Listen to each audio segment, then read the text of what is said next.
So, and this is, because this course is called the financial time series and the volatility modeling. So basically, we need to learn some basics of financial time series.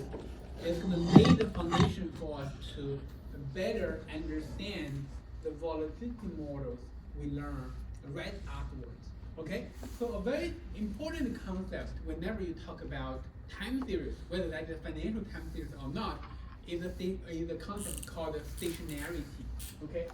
So a time series is stationary if, okay, a time series is stationary if it has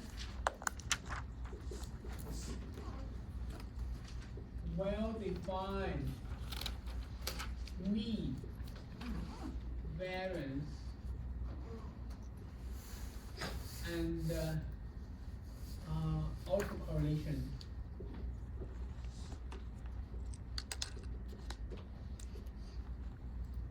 Okay? Autocorrelation, you can also understand this as covariances. Okay? So this is the formal definition what is a stationary time series. Okay, what is a stationary time series? So, and then I wanted to, looks like the definition is very mathematical, okay, it's very kind of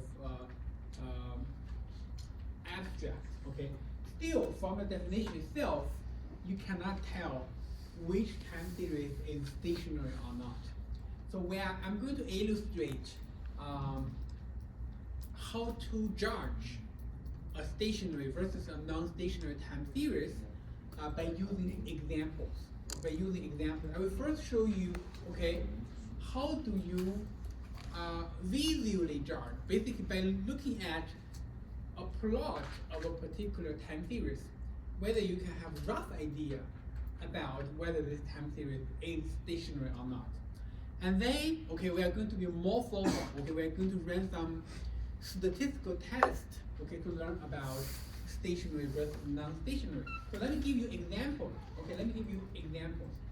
So this is a timeline. Okay, this is a timeline.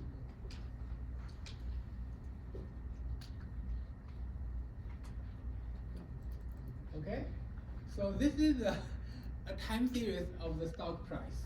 Okay, so the S&P 500, for example. So we learned that in that 10-year period, it doesn't look like this. But if we kind of extrapolate, if you look at a longer timeline, okay, it's gonna be look like this. So basically, over time, S&P 500, the price of a share of S&P 500 is actually going up, okay, over time, even though when there are fluctuations, okay, and it is going up.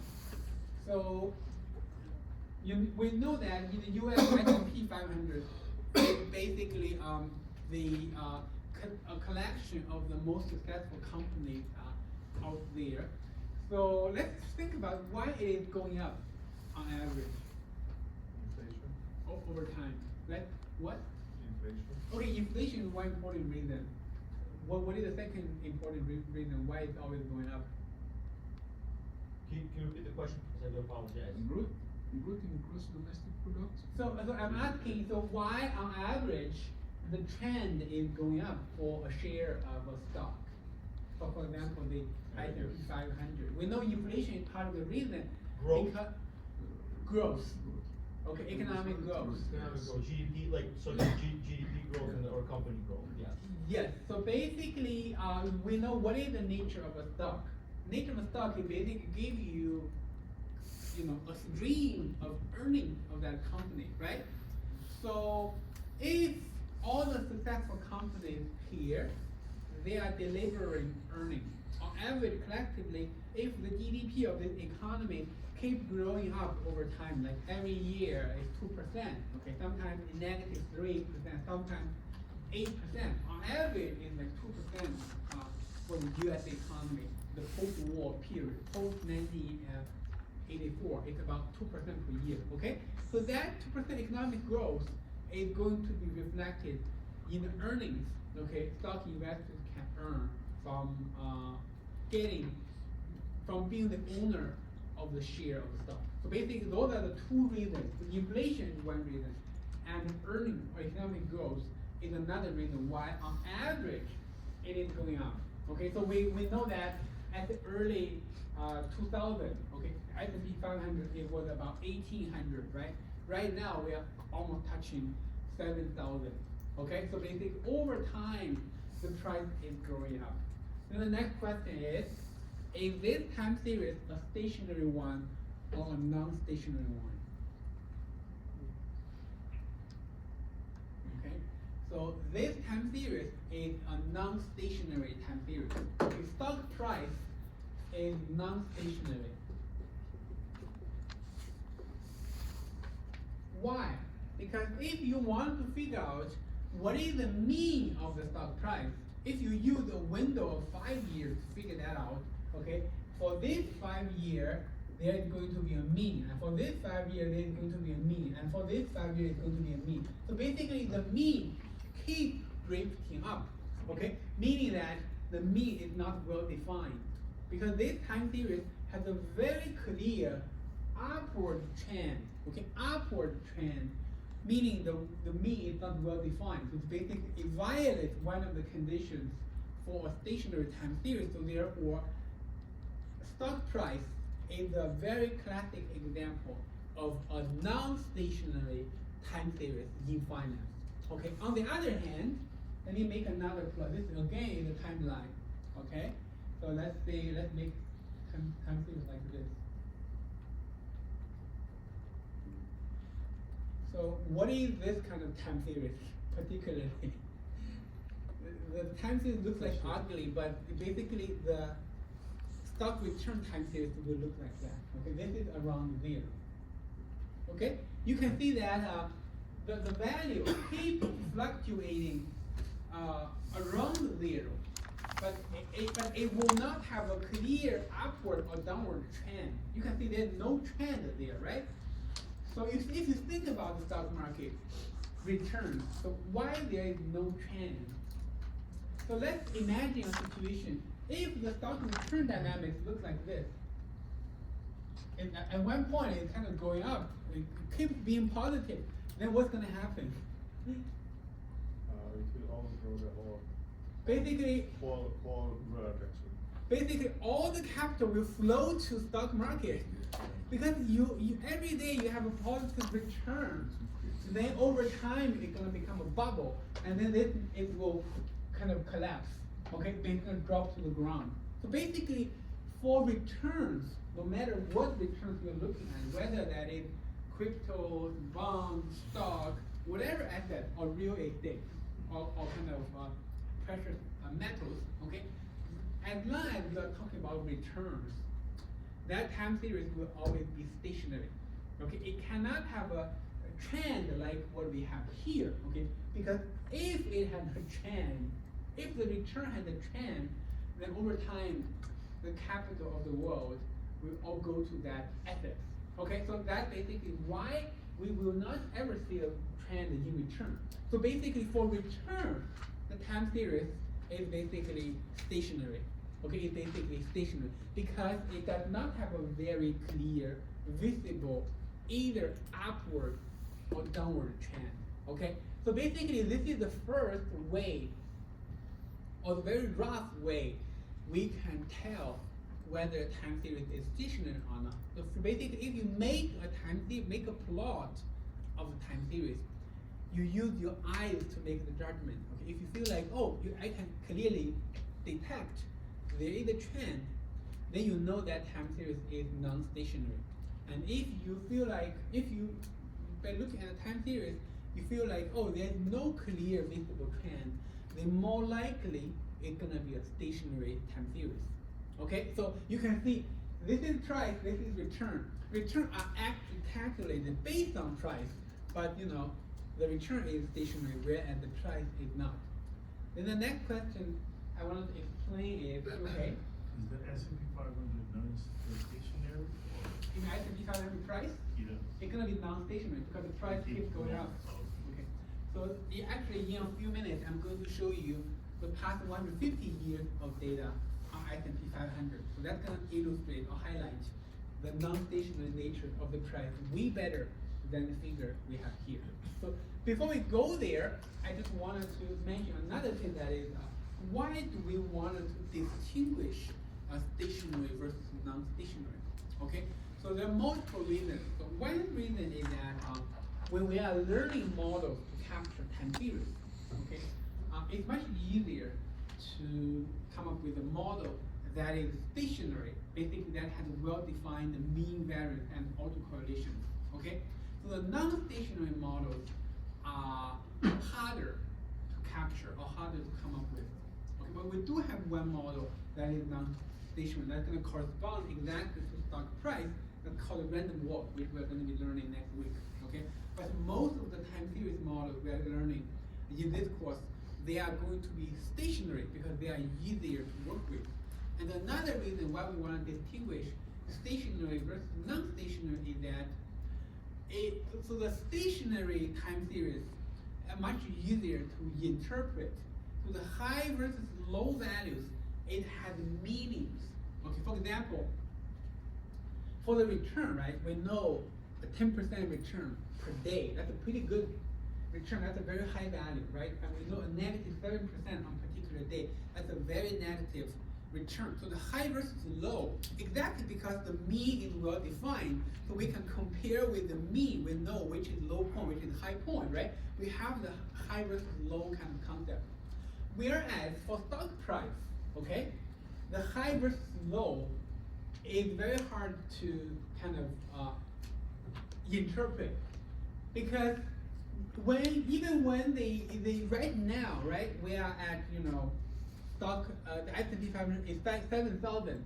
It doesn't mean you can get a lot of money. It doesn't mean the stock market is doing well, because the stock market doing well or not doing well is all about the returns. If an investor just entered the market yesterday, then of course he doesn't care about the numbers. It's going to be the relative changes in those numbers. That's basically the return meaning going to be more meaningful. The high versus low in the stock price itself does not carry much value. Okay, doesn't carry much value. So next, I will illustrate, the stationary versus non-stationary by using a very kind of very big and very popular data set. And this data set is maintained by Bob Shaler at Yale. Okay, basically, he had a textbook. Okay, and if you just Google Bob Shaler, and his webpage will show up here, and then you just click that online data. Take the online data, okay, and then you can see there is a link right here. So the U.S. stock market 1879 until now. Okay, let's click that. Oh, let's see, where is the data? Okay, this is the data. You click that IE data. Okay. Open file.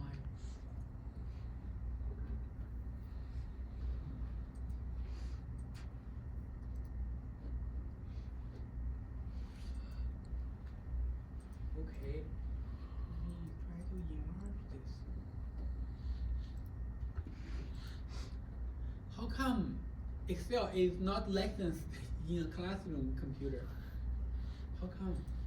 You clicked on Schiller data, right? What? You clicked on Schiller data, right? Yeah, you click that. But you can log in and sign in, and you Yeah, can. I believe because you didn't sign. Then you scroll down. You have to click sign in, right? Yeah. Yes. But okay, it's fine. So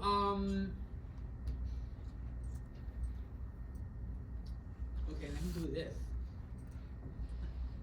I don't want to sign in. I mean, zoom it. 100. Okay, we're good. We're good. So basically, what is it? Let me see. What is it?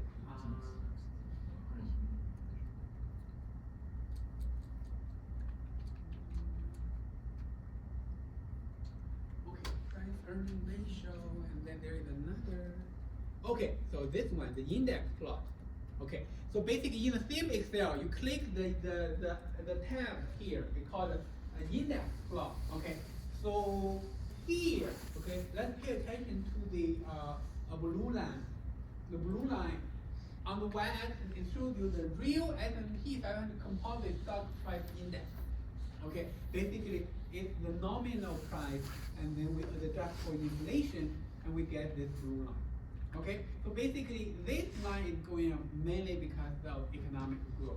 And from this time series, you can see clearly that the stock price for the past 150 years, okay, it has been always going up, okay, like this, always going up. And for us, okay, because we are all young, okay, we all have memories about what happened in the more recent 4 to 5 decades, okay, and we all know what is this dip? Dot-com bubble, Dot-com bubble. What is this dip? big financial crisis. Global financial crisis. And what is this dip? COVID. COVID, right? So basically, you can see. It was the next one. What? AI bubble, yeah. Air bubble. We don't have an air bubble yet. It's in the making. Okay, in the making. But well, if we all live long enough, we will be able to see it. Okay, maybe 50 years later, and Bob still living longer than us, and he will be missing the data, and then we'll see that. But what I wanted to show you guys is this. Okay, so basically, this figure tells something about the financial history of the U.S. Okay, well, as I already mentioned a couple of times, actually, the most severe financial crisis in the history of the U.S. is actually about 100 years ago. Okay, it was the Great Depression. Okay, it was the Great Depression. So it's basically happening here. You can see it drops from here to here. Okay. And then the more recent dip, like this one, on relative basis, they are all smaller, okay? And the global financial crisis, the S&P 500 declined, the largest drawdown, it was 50%, okay? But for the Great Depression, the drawdown was probably 2/3, okay? And I didn't get the exact number, but you know, it was larger. The drawdown, basically the amount of wealth evaporated is more than what has been going on in the global financial crisis. And from this graph, not only you do see the stock price on average going up, you also see that something very interesting, kind of counterintuitive, is that you tell me that the Great Depression was the most severe financial crisis, but why the dip looks so small from this graph? Because the price went up in the meantime, right? What? I mean, the index, the value of the index went up too much. I mean, like, maybe it was like, I don't know what was like, 200, and right now it's almost 700.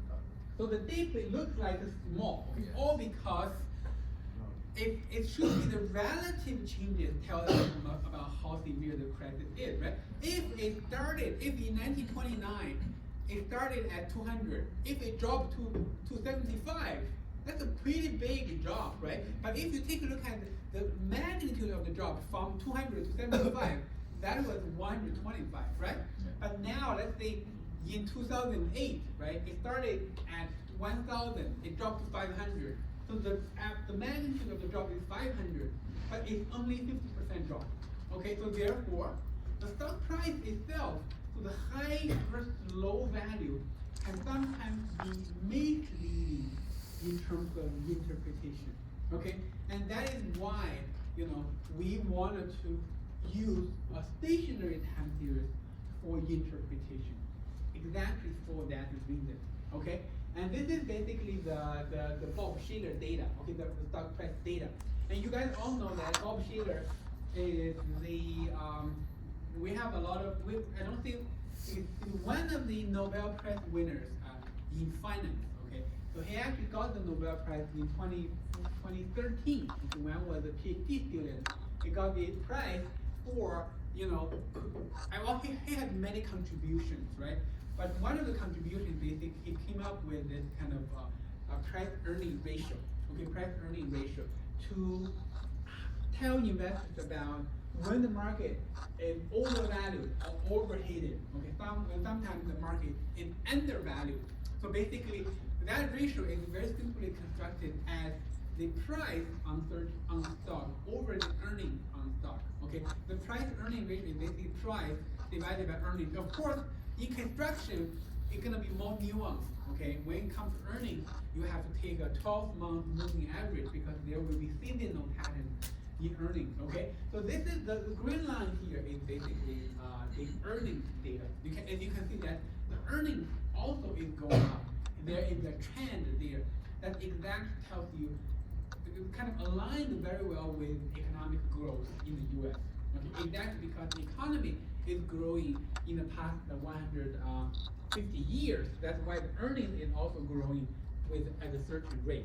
And then if you create, oh, you have a question? Yeah, just for inflation, was there a kind of average number, and what for the like 2%, and also growth is also 2%, or like what are the typical numbers for those? For inflation? And also for the growth. Well, okay, for inflation, so here's the thing. The Fed is controlling the inflation, right? So, for a long time, they want to control inflation at the 2% level. And sometimes we have high inflation, sometimes we have low inflation. On average, it comes around 2%, okay? And the GDP growth, okay, similar thing. So sometimes there is a high number, sometimes there is a low number. And on average, it comes down to about 2%, 3%. Okay, so that is the US data. Okay? So, and then you can see, if you open this PE plot tab there, okay, and this blue line basically shows you the price earning ratio of the stock market. And you quickly find out that once you take the ratio, basically the two non-stationary time series, one is price, one is earning. If you take the ratio, you get a price earning ratio. And looks like, if you take a look at this blue line, the visible trend, upward trend disappeared. So the blue line is roughly kind of like, it doesn't look like there was a trend, okay? So the P ratio is therefore looks more like, we are still using our eyes to make the judgment. It's not the final judgment. We are going to learn some other tool later, okay? So, but it looks like there is no visible upward or downward trend. So more likely, this is going to be a stationary time series. And indeed, the P ratio is very famously used to judge or evaluate or, assess how overvalued the stock market is. And oftentimes, when we are at very high point, that's the interpretation is the stock market is overvalued. Okay, there may be, because you can see PE, okay, PE is basically price over earnings. Okay, for 1 unit of earnings issued to investors, if the price is too high, then the PE ratio will be high. Okay, so basically that measure is going to tell us whether the stock market is overvalued or undervalued. And then several of the time points here are all highlighted. Okay, for example, 1929 was one of the high points of the P ratio. And that's actually exactly in the second half of the year of 1929, the Great Depression started. Okay? And then you can see 2000 is another year, the P ratio was abnormally high. And then we have the dot bubble followed. Okay?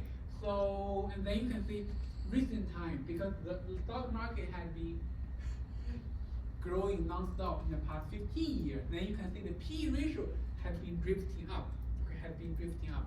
And then that's really the concerns from the investment crowd. Oh, are we in a bubble? Okay, are we in a bubble?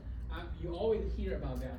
But at least for now, it looks like it is not as high as 2000 yet. Okay, it's not as high as 2000 yet. So basically, even if you deeply believe there is a kind of the AI bubble or whatever, but it looks like the nature of the bubble is not as explosive as what it was in the dot bubble period. At least if you judge from the P ratio value. Okay, so I'm showing you guys this data basically, first of all, to give you some ideas about the, how the stock market has been behaving historically. Okay, this is, the first source of data. Okay, if you want to study financial history, because this is give us the longest history of the S&P 500. Okay, and then also the time series here are very useful to illustrate the concept of stationary versus non-stationary concept. Okay, so then the next question is we cannot always base our judgment based on by looking at the plot. Okay, by looking at the trend. Okay, because sometimes when, for example, for the case of stock return, we all agree there's no trend. But for this case, okay, there might be some disagreement. Okay? I may think, oh, there's no trend. You guys may think, oh, there is trend. Okay, so the judgment is sometimes subjective. So what is the more formal way of kind of making the judgment? Okay, there is actually a hypothesis test in time series. Okay, we can use that to make the judgment. Okay, and the name of the test is called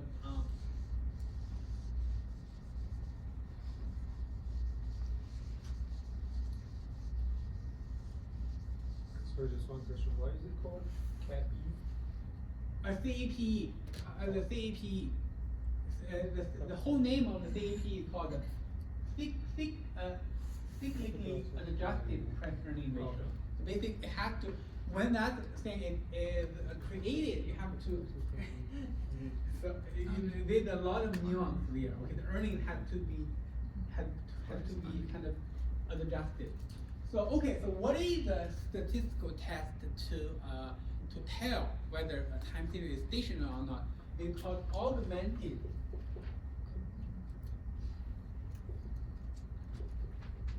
Dickey Fuller test. Okay, and sometimes we call this the ADF test. Okay, and this is basically a hypothesis test. And you guys all know that a hypothesis test, the outcome of a test is basically a p-value. Okay, so if you, after running this ADF test, if the p-value is above 5%, the conclusion is the time series is non-stationary. Okay, if it's below 5%, the conclusion will be the time series is stationary. Okay, so basically there is a null hypothesis there tells you that it's stationary. So therefore, if it's smaller than 5%, then the time series is stationary. Is it augmented Dickey? Yeah, augmented Dickey, D-I-C-K-E-Y, Fuller, F-U-L-L-E-R test. Yes. Okay, and then, of course, I will show you guys how to do the test. Okay, and we always, the good news is always that we do have a programming language. Okay, we can work with. We don't have to write our own packages or commands for doing the test. Okay, so let's open the R. Okay.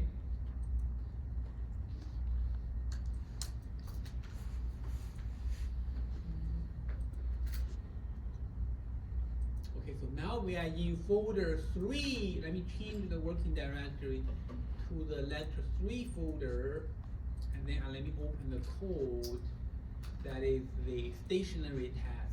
Okay, there is a file under your letter 3 folder. Okay, you'll be able to find it. So, okay, so here's the thing. If you, what is the command in R to run the test? Okay, the command is basically exactly called ADF.test. Okay, ADF.test. But this command does not come with, or does not come from the default packages R come with. Okay, it actually built into another package written by a kind of independent developer. You guys all know that in R, okay, there are a lot of independent developers there. They write the packages, and if it's very useful, it's going to become more popular. So we are basically using the ADF test command from a favorite package called time series. Okay, the package is called T series. So let me first show you guys. If you have a command you want to use from a package you don't have on your local computer, how do you do it? Okay, you have to install that package onto your local computer first. Okay, but you only have to install once. Once you have that package on your local computer, next time when you are running it, you don't have to do it. Okay, for example, I believe, okay, the T-series package is not in this computer. Let's check that out, okay? Let me run this library function. So this library function is basically trying to loading all the commands in the T-series package to the current our workspace. Let's see whether we can find the T-series, okay? Okay, you can see that we exactly run into a situation that there is an error message. Okay, when you see this kind of notification, error message, okay, it tells you exactly there's no package called T-series, meaning this computer, okay, doesn't have this T-series package installed. So what do? We're gonna install it. Okay, the good news is it's free, it's all free, as long as you have internet connection, then you can install it. Okay, what is the command to do the installation? So this is the command, okay? So install.packages T-series. That's gonna install the T-series package to the current local computer. So let's run this. When you run this, okay, would you like to create a personal library instead? Let's say no. Oh, let me run it again. I should say yes. Yes. Okay, yes. Would you like to create a personal library? Yes. Okay, and then once you click to yes there, you need to choose, you know, a major to download the package. Of course, whichever one you choose is okay, but of course, we are going to choose a kind of a place in US because it's gonna be faster, right? Let's choose anyone in the US. Let's go to, let's say, Ohio. Okay, download. You can see downloading is kind of happening, okay? Now you see that all the packages are kind of downloaded. You can see the downloaded package are already here. Okay, so basically after you see that, everything is already downloaded to your local computer. So now I can, okay, so this sign, in R meaning comment out. When I'm putting that sign there, meaning in the future I will not run that command anymore. Okay, so now if I run the library T-series, you can see you don't have an error message. You can see everything is okay. There is a warning message. Okay, I think one student was asking when you will see warning message. Oh, you were asking, right? So basically, you can see this is the warning message. Okay, it tells you that the package was built under our version 4.4.3. And what is our version here? It definitely kind of the our version on this computer is an older version. But you can see this is a warning message, meaning that it won't affect our use of the package. It just tells you, gives you a warning. Okay, you have to pay attention to the version differences. But if you can run the code, there's no problem. Okay, so basically, we can basically ignore the warning message. Okay, so now, given that we have downloaded the package to our local computer, then we can use it readily. Okay, so I'm gonna check the stock price and stock return stationarity. Okay, so again, the first example I'm gonna be using is the exact S&P 500 data we have been working with for the past 3 weeks. Okay, and I think one student was asking me, oh, why I cannot run the code on my folder? Okay, you have to always have that S&P 500.csv in all the folders when you run the code. Okay, if it's not in your lecture 2 folder, download it there. If it's not in your lecture 3 folder, download it there. Okay, so let's run this. So okay, this portion of the code I don't have to explain. The same thing as before, basically downloading the data and then basically kind of reading data from the CSV file, calculating the return. Now let's run the ADF test on the price. The price is basically the S&P 500 price for that 10-year period. Okay, all you need to pay attention to is this number. okay, there is gonna be a p-value representing the most important information of this EDF test outcome. Okay, the p-value is 52%, we about 5%. So price is non-stationary for this 10-year period. And if we run the return, okay, on returns, take a look at it. The p-value is 1%. Okay, it's 1%. And there is another warning. There's another warning. So typically we are not interested in warning, given that I mentioned, so let me tell you. Okay, the p-value, it tells you, the warning message tells you that the p-value is even smaller than the printed p-value. So basically, even though it looks like the p-value is 1%, but the real p-value could be even smaller. But it's because even smaller number is going to be very hard to show up here, right? So therefore, it tells you, okay, the true value is actually smaller than 1%. But regardless of the level of the p-value, they are all smaller than 1%, meaning return is a stationary time series. Okay, so basically, after today's lecture, you need to know that stationarity is an important concept when you think about a time series. And you know that how can you visually judge a time series as being stationary or not by looking at whether there is a very clear, visible upward or downward trend. If there is any trend like this or like that, that's gonna more likely to be non-stationary. If it's like this, kind of flat, more likely to be a stationary.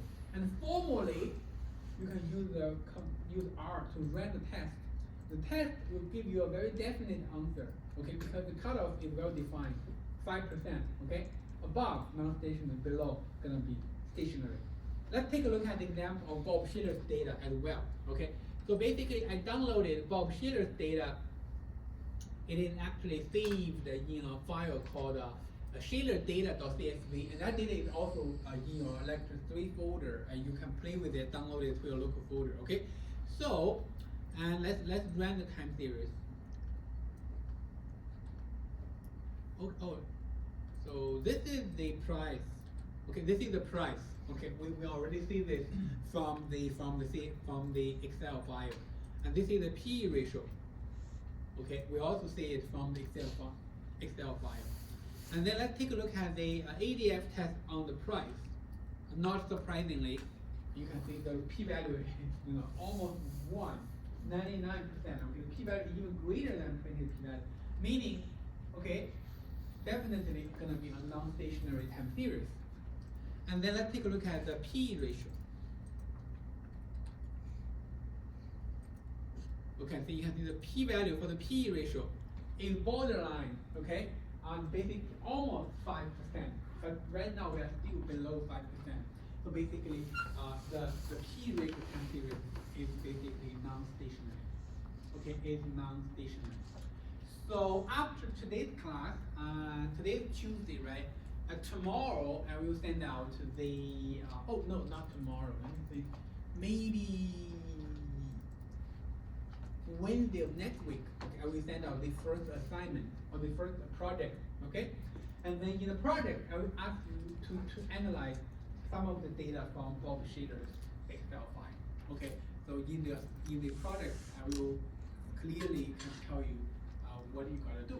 But you guys all know how to do it, right? So the ADF test is the command that can help you run the test, and you are the interpreter. You have to interpret, okay, if I look at these numbers, that's stationary or that is not, okay? Oh, I think given that we are talking about the project, I have received the group information for most of you guys, okay? There are still 2 or 3 students I haven't heard from you, okay? So you need to quickly reply to that email and tell me whether you have found the group, because I'm going to send out the projects fairly soon, okay? Basically, in some time.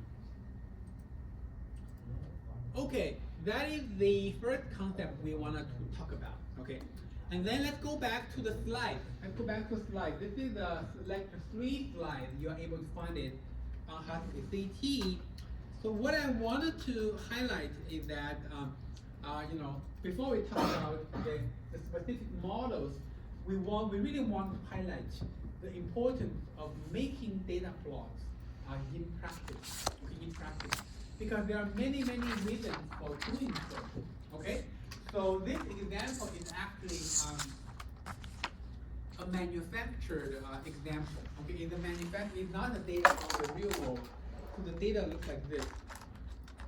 Okay, so the table 3.1 here shows you 4 data sets. Shows you 4 data sets. Each one of them have about let me see. Okay, each one of them have 11 data points. Okay, and if we do not make the plots, if we do not visualize the information behind the data, and we simply take a look at all those moments, right? We oftentimes are interested in what is the mean of X and Y, what are the variances of the X and Y, what is the correlation between the X and Y, and if you run a regression of Y on X, what are the coefficients?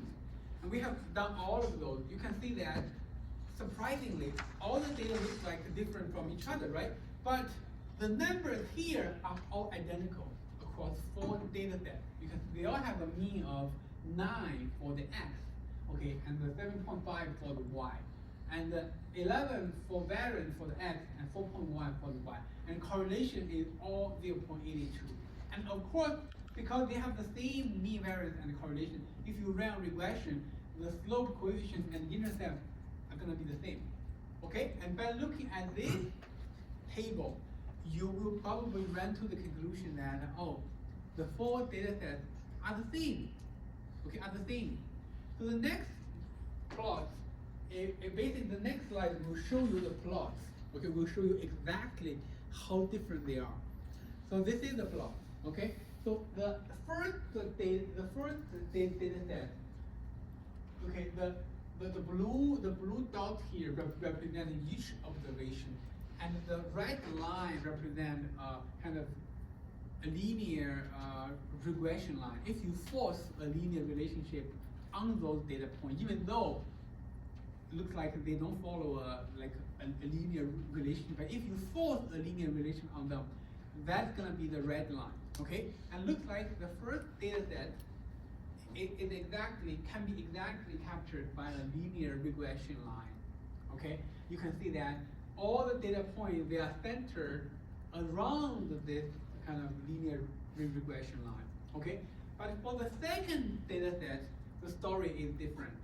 Okay, looks like this is a quadratic relationship. Okay, the observations in the middle portion, they are all above the linear line, and the 2 sides or the 2 ends, basically this portion and this portion, they are all below the linear regression line, meaning that a linear model is probably a good model even to start with.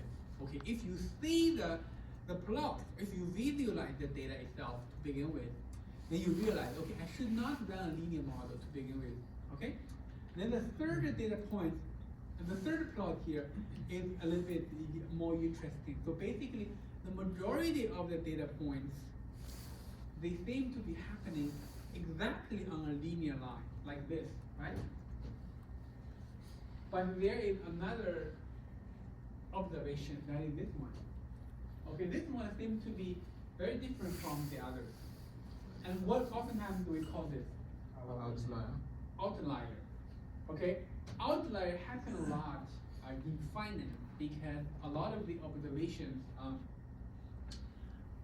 either hand collected, okay, or sometimes they are kind of generated by machines, okay. So and sometimes, okay, a lot of the data in economics and finance, they are not collected by the same group of people. Okay, you think about within every company there is going to be an accounting department, right?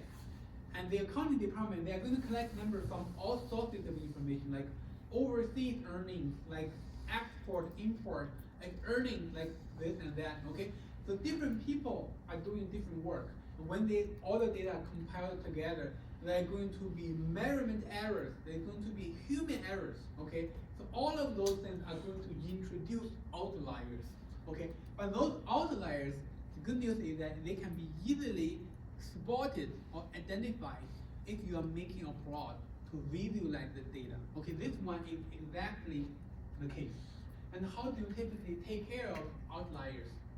You get rid of it. Okay, if you are very sure this is an outlier, you get rid of it, and then you run a regression on the rest of the observation. And this step, which we call data cleaning. Okay, typically you clean the data first, then you run the regression. That's gonna be the right way to do it. And this basically the next one, the fourth data set, is similar to the third one. Okay, it's just like even more dramatic. Okay, basically the majority of the observations they are on a vertical line. Okay, and there's another one seems to be from a different universe. Okay, and this is kind of still an outlier.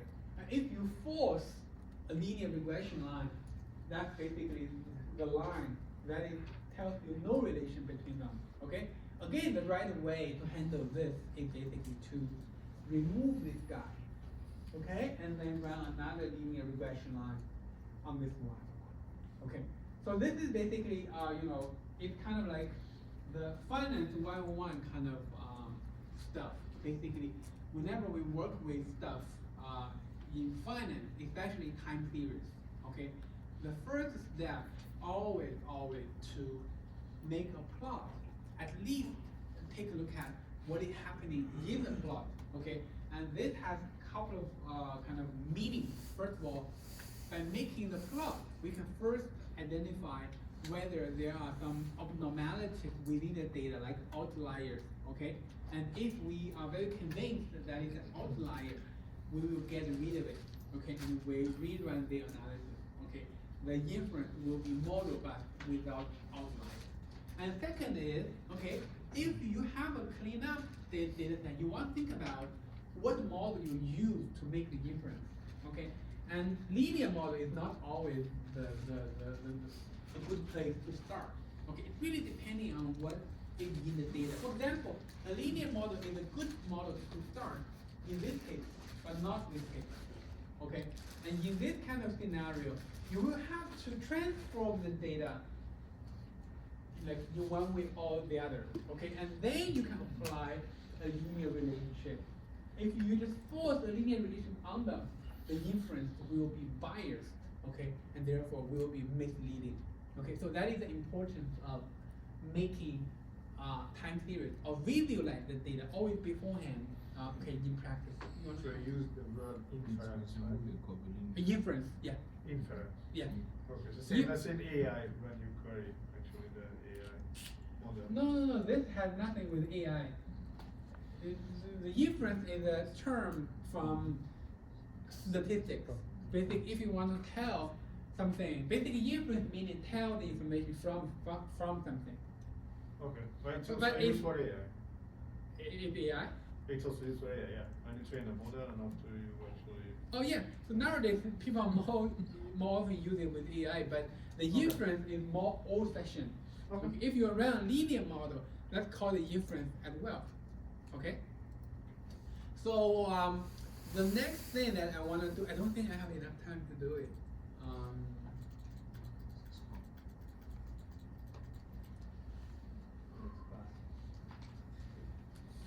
Let me think whether.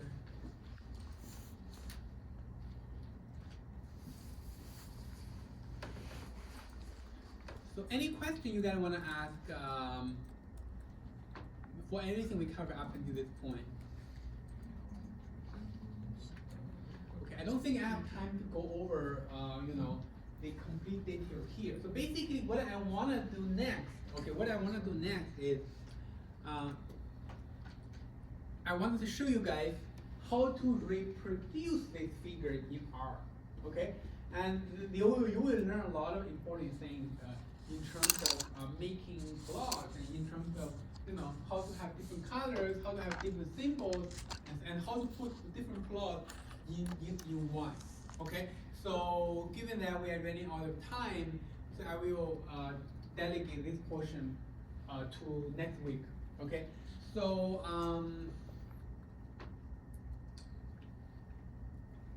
okay, I think that's basically. Any questions before I let you guys go? Okay, so next week, I will quickly finish this portion, and then we are going to be learning 3 building blocks of financial time series. One is the autoregressive model, the second is the moving average model, and the third is the random walk model. Okay, and that's gonna be the roadmap for next week. Okay, okay, so that's it. Let's see you guys next week.